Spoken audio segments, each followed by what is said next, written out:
Deputy Commissioner Sub-Divisional Officer amade Sub-Deputy Collector na piba Land Resources Department ki certificate sing kudak apply tawbagi mahutta matam chana apply tawbirau haina Thoubal District ki DC Ahanthem Subasna Phongdorakli Paumi Singa Unaba amata wafam ase phongdokladuna DC Ahanthem Subasna makha na hai Lenga ki pautak matungina Land Resources Department ki makhada piriba OBC Domicile Permanent Residential Certificate amade Income Certificate na chingba documents sing ase miyamna mathau tarakpa matam khaktada khudakta hektamak launaba hotnarakpa asina staff singda khudong chataba kaya mayok na hale documents sing ase Manipur e-service natraga district e-service ki website ta changlaga apply tawba yare documents sing adu tanabada changba che chang khudingmak thajilliba matung inna process tawba matam khara changane process adu loiraba matungda website asimaktagi amuk download tawba yagane maramaduna documents sing asi launabagi damak miyamna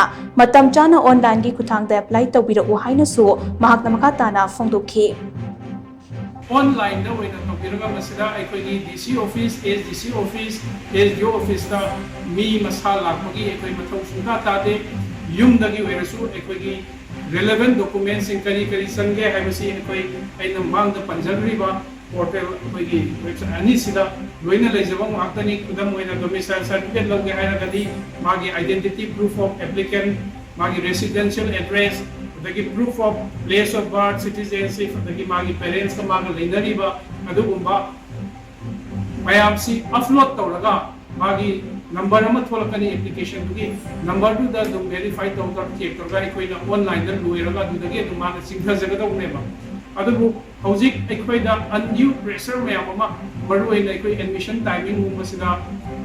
Tang Tariat, the Kazan Laga, Tangipan, the people who had to say, Equida, Yam Awa, Aduna. Amukahan na ina appeal tawjaning basi maruoy na satra satri singa masung ko di government job di apply to review singa matam sana certificate apply to review ay koy su ay koy na pili ba deadline jini matungin na ay koy na office na lakta na jo koy na suso ay da na koy issue daw gani hay basi mai mayam da tunjay